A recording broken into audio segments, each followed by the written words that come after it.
Bonjour, je suis Mayolek et je suis Disneyphile. Fait intéressant, le troisième film Aladdin était au départ supposé suivre la série. Ça aurait dû être une conclusion à l'univers centrée autour d'un conflit contre Mos-Enra qui, par un twist, se serait avéré être le frère d'Aladin. Mais il y a eu toutes sortes de changements en interne qui ont fait qu'ils ne sont pas partis sur cette voie-là. Le film ne reprendra au final rien de la série. D'un certain point de vue, je comprends parfaitement. Lier l'histoire du film à celle de la série, ça aurait décroché tous ceux qui ne l'ont pas suivi. Mais personnellement, c'est décevant parce que j'ai apprécié pas mal de choses qui ont été établies dans la série. Mos-Enra aurait fait un dernier antagoniste excellent. De plus, l'arc autour de Mirage et du Devin n'était pas terminé et ça aurait été très sympathique d'y mettre un point final. Mais la chose qui m'ennuie le plus, c'est le traitement de Rasoul passé à la trappe. En dehors de Jafar, Rasoul doit être la personne qui méprise le plus Aladdin dans les films. Et la série a eu un excellent arc de personnages en les faisant commencer à se respecter un peu. C'était du bon développement et malheureusement, il n'a pas été pris en compte. Cela étant, on va essayer de juger le film par rapport à ce qu'il est. Si vous n'avez pas suivi la série, vous ne serez pas perdu. C'est parti pour Aladdin et le roi des voleurs. Le film commence alors que le mariage de Jasmine et Aladdin se prépare, mais ce dernier traîne dans son ancienne planque. J'en ai besoin pour mon mariage. Ah oui, c'est une très jolie dague, c'est très original comme accessoire nuptial. Oui, je vais en parler à mon psy. Le génie n'arrête pas dans ce film. Ça regorge de blagues et de références rapides de sa part. Ça fuse et ça représente la meilleure partie du film pour moi. Ça compense un peu le fait qu'il n'ait absolument aucun rôle dans l'histoire. Ouais, malgré ça, il est clair et net que les scénaristes n'avaient aucune idée de comment l'incorporer dans l'intrigue. Et ça se verra souvent. Bref, il s'agit de la dague du père d'Aladin qui les a quittés lui et sa mère quand il était tout jeune. Je n'ai jamais eu de père pour m'apprendre à fonder une famille. J'imagine que le fait qu'il cite son père, qu'il n'a jamais évoqué avant, ne va en aucun cas jouer un rôle dans le film. Enfin bon, la cérémonie se poursuit. Je n'aurais jamais cru que ce jour viendrait, mais à mon humble avis, il est arrivé un peu trop tôt. Oh, père. C'est toi qui voulais qu'elle se marie avant son 16e anniversaire. Je ne serai pas éternelle, ma petite fille, et enfin Quand des bandits attaquent. La terre ne devrait trembler que pendant la lune de miel. Film pour enfants. C'est les 40 voleurs. Le génie essaye d'empêcher le plafond de s'effondrer alors qu'il pourrait facilement le réparer avec sa magie. Et quand il se décide enfin à affronter les 40 voleurs, ils s'enfuient tous alors que là aussi il pourrait facilement les capturer. C'est bien joli de se détacher de la série si c'est pour faire exactement les mêmes conneries.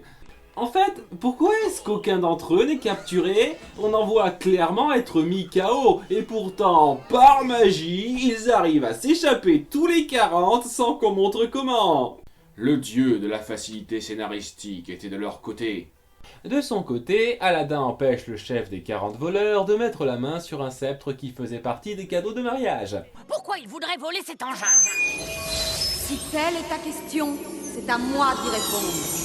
On découvre que ce sceptre renferme un oracle qui peut répondre à n'importe quelle question une seule fois par personne. Putain, il est vachement sympa le cadeau de mariage. Moi je l'aurais pas lâché, même pour le mariage d'un type qui m'aurait sauvé la vie 10 fois.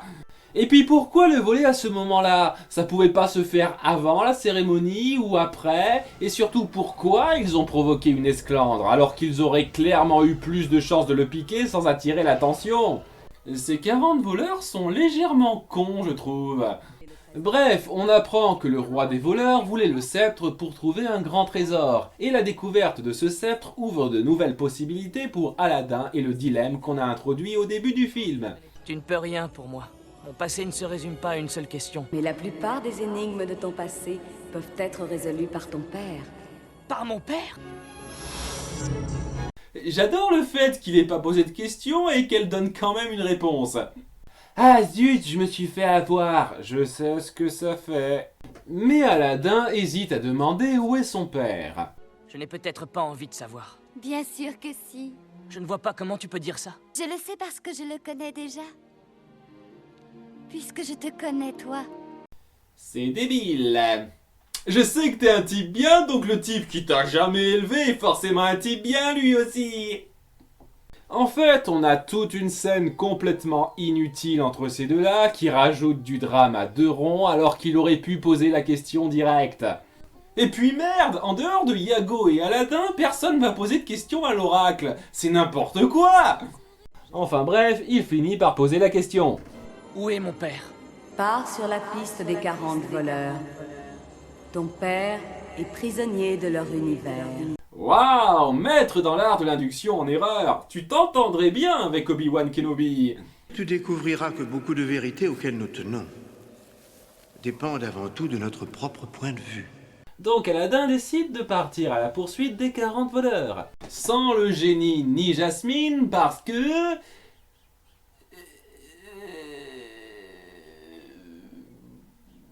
Ouais, on a un délire comme quoi Jasmine dit qu'elle est prête à l'attendre parce que l'idée de l'accompagner lui vient pas du tout en tête, et le génie...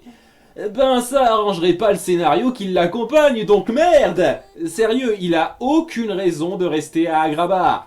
Donc ouais, Al, Iago, Abu et le tapis partent à la poursuite des 40 voleurs et par chance tombent sur eux juste avant qu'ils n'entrent dans leur repère secret. Sésame, ouvre-toi! Mes amis, voici tout ce que nous a valu cette expédition à Agrabah. Et tous ces objets de valeur qu'on vous a vu voler? Cette fois tes jours sont comptés, Cassim. Mon père. Aurais-tu l'intention de répandre mon sang? Comme c'est fascinant, j'aimerais voir ça.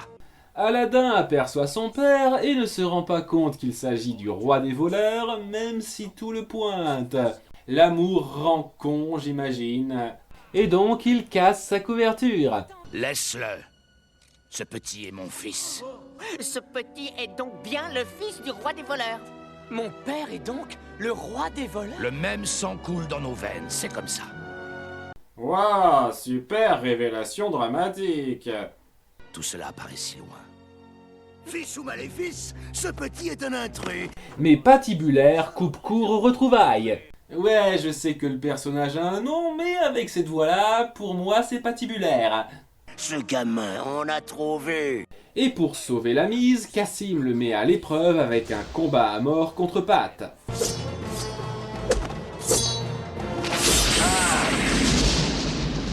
Après un combat, ma foi, assez intense pour ce que l'animation permet, Al finit par l'envoyer faire un plongeon 20 mètres plus bas. Donc il a clairement survécu, mais tout le monde le croit mort pour les besoins du scénar, et de ce fait, ils font d'Aladin un des leurs. Nous formons une brochette de truands presque honnêtes. Bienvenue aux 40 voleurs. Pour parler rapidement des chansons du film, elles sont sympas, sans plus. Pas désagréables, mais loin d'être aussi mémorables que celles des deux premiers films pour moi. Nous sommes une équipe homogène. Le larcin est dans nos gènes. Ah ouais, on voit trop pas que c'est deux doubleurs différents. Tu es des nôtres. Mettez 20 ans en quarantaine. Du côté de Jasmine... Il devrait déjà être revenu.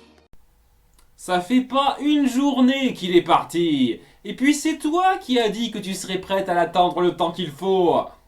Cassim parle à Aladdin du trésor qu'il recherche, la main de Midas, qui peut transformer tout ce qu'elle touche en or et qui est sur une île qui n'est jamais deux fois au même endroit. Tu ignores ce qu'éprouvent ceux qui n'ont rien, qui contemplent le palais en sachant qu'ils méritent mieux. Oh, grâce à toi, il le sait très bien. Aladdin l'invite à son mariage, mais Cassim ne se sent pas de son monde. Mais Iago parvient à le convaincre. Eh ben l'oracle non plus n'est pas fait pour son monde, c'est moi qui te le dis. Un oracle? Oui, un oracle. C'est pas ça que t'étais venu voler au mariage à la base? Est-ce que le scénariste a des problèmes d'amnésie? C'est comme ça que le gamin t'a trouvé. L'oracle voit tout. Il peut tout voir? De son côté, à la surprise générale, Patibulaire a survécu à sa chute et il décide de renseigner la garde sur la planque des 40 voleurs pour se venger. Le lendemain matin, Al et Cassim partent pour Agrabah. Oh non, non, je regrette. On balaye sous les tapis, on ne vole pas avec, en tout cas, pas moi. Mon père s'est toujours contenté de son cheval, comme son père avant lui. C'est vrai, il y avait personne pour t'enseigner ces choses-là, Aladdin? Et juste après leur départ, Rasoul et les gardes arrivent devant le repère. Regarde. Sésame, débrouille-toi.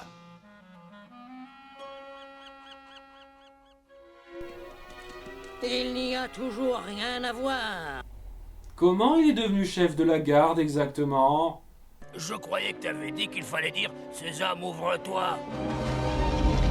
Une fois arrivés à Agrabah, Al et son père sont accueillis par le génie qui suggère qu'on cache un peu le côté roi des voleurs pour que ça ne dégénère pas. Et vu la mise en scène, on dirait presque qu'Aladin n'y avait pas pensé tout seul. Oublie un peu ton funeste passé. Et puis on a une chanson inutile du génie sur les liens père-fils. En auto-tamponneuse. Quelle balade merveilleuse. Ouais, vous en faites peut-être un peu trop dans vos références modernes. En fait, cette chanson est censée illustrer la relation père-fils centrale du film, mais j'ai du mal à entrer dedans parce que j'ai beaucoup de mal à apprécier Cassim. On parle d'un type qui a abandonné sa femme et son fils et qui le dénigre une grosse partie du film comme s'il n'avait rien à se reprocher. J'ai du mal. C'est loin d'être un personnage horrible, mais je trouve ça difficile de s'attacher à lui. Bon, de son côté, Rasoul a capturé la troupe des voleurs. Fortiche, vu comment il s'était fait laminer au mariage. Mais Pat est insatisfait de ne pas tous les voir. Vous n'avez pas capturé Aladdin avec les autres? Pourquoi l'aurait-on trouvé avec les 40 voleurs? Mais parce que son père n'est autre que le roi des voleurs. Donc Cassim se fait capturer en essayant de voler le sceptre. Votre Majesté, voici le roi des voleurs. Aladdin, est-ce que tu le savais? J'ai cru pouvoir en faire un autre homme. Il fallait que j'essaie. Dites donc, tu le prends plutôt bien, Jasmine, comparé à ta réaction sur sa cachotterie dans le second film. Mais comment oses-tu? Toujours des secrets, des mensonges. Et après du grand drame larmoyant, Al décide de libérer son père pour le faire disparaître de ma vie. Il est enfermé dans un donjon à vie. Ça compte pas ça comme disparu à jamais de ta vie? Et j'imagine qu'il y a une part d'affection là-dedans, mais ça n'explique pas pourquoi il se met directement en danger. À nouveau, le génie pourrait facilement téléporter Cassim hors de là et brouiller les pistes avec sa magie. Mais bon, ça collait pas avec le fait que le scénar voulait qu'Aladin se fasse voir, ce qui crée à nouveau du bon gros drame larmoyant qui marche toujours moyennement pour moi. Tu ne peux pas retourner là-bas, Aladdin. Depuis qu'ils ont vu ton visage, ta vie à Agrabah est terminée. Il faut que j'y retourne. Jasmine m'attend. Je ne veux pas finir comme lui. Je refuse de m'enfuir. Je n'ai jamais fui ni abandonné qui que ce soit. Tu as abandonné ta propre famille. Bon, du côté du repère des voleurs, quelques-uns d'entre eux ont échappé aux gardes, et Pat arrive juste à temps pour les rallier à sa cause. Une chose que j'apprécie ici, c'est qu'ils ne gobent pas bêtement ses mensonges, et que c'est en leur promettant une vie plus perfide qu'avec Cassim qu'il les convainc. Juste à temps pour que ce dernier nous sorte la réplique ironique du jour. Chacun de mes hommes aura droit à une part égale. J'ai toujours pu compter sur eux. Mais pas ce soir, oh oh oh! C'est ma famille. Mon unique famille. Donc il se fait capturer par le petit gang qui le force à les conduire à l'île qui renferme la main de Midas. Pose la question. Posez-la vous-même, vous êtes huit. Du côté d'Agrabah, Aladdin essaye de se défendre devant le sultan. Sultan, j'ai convaincu mon père de venir. Tout est ma faute. Mais il aurait mieux valu qu'on ne se rencontre pas. C'était pas une défense, ça. C'était même plutôt l'inverse. Mais bon, Jasmine intervient en sa faveur et le sultan décide de passer l'éponge et d'enterrer cette affaire. Juste au moment où Iago arrive pour avertir tout le monde de la situation avec Cassim. Punaise, ça veut pas le lâcher! Donc, après une légère hésitation de la part d'Al, il décide de partir le sauver. Et de son côté, on découvre la fameuse île qui n'est jamais deux fois au même endroit. Il s'agit d'une tortue géante. Donc c'est pas une île. Cela dit, je reconnais que l'indice sur la tapisserie était une jolie petite touche. Même si la jaquette aurait pu nous garder la surprise. Donc, alors que les bandits accostent l'île, notre groupe arrive pour les arrêter. Génie, il faut que tu fasses diversion. Quoi? Ils pourraient tous les mettre KO en 10 secondes. Et comment fait-il diversion? En rentrant dans la gueule de la tortue.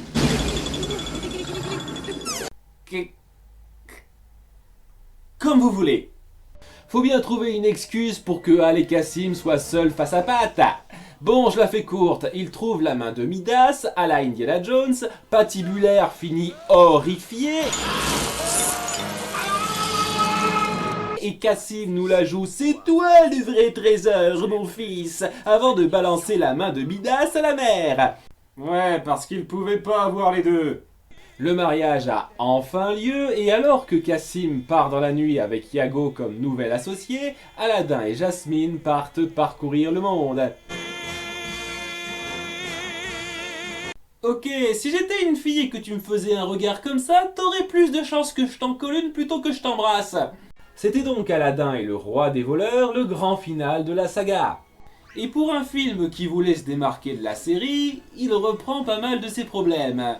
L'animation est un petit peu mieux travaillée mais reste très perfectible, la mise en scène est très discutable à de nombreux moments, et ils savent tellement pas quoi faire du génie dans l'histoire que ça en devient une grosse blague non intentionnelle.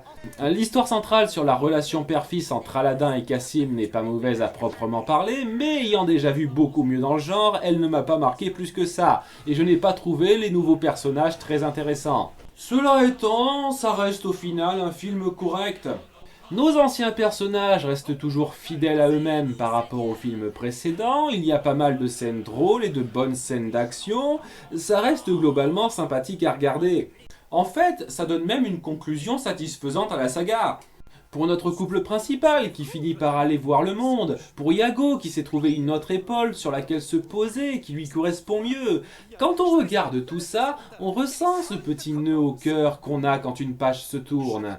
Cela dit, j'aurais pas été contre qu'on montre comment termine le génie. Ouais, il n'a pas de vrai développement final, on voit juste ce marchand du tout début qui... tiens, c'est bizarre, il a 4 doigts ? Les humains ont bien 5 doigts dans Aladdin. Le seul autre perso qu'on voit avec 4 doigts, c'est... le génie. Maintenant que j'y pense, comment ce marchand a obtenu l'ancienne lampe du génie au départ? Ça m'avait toujours interloqué, ça.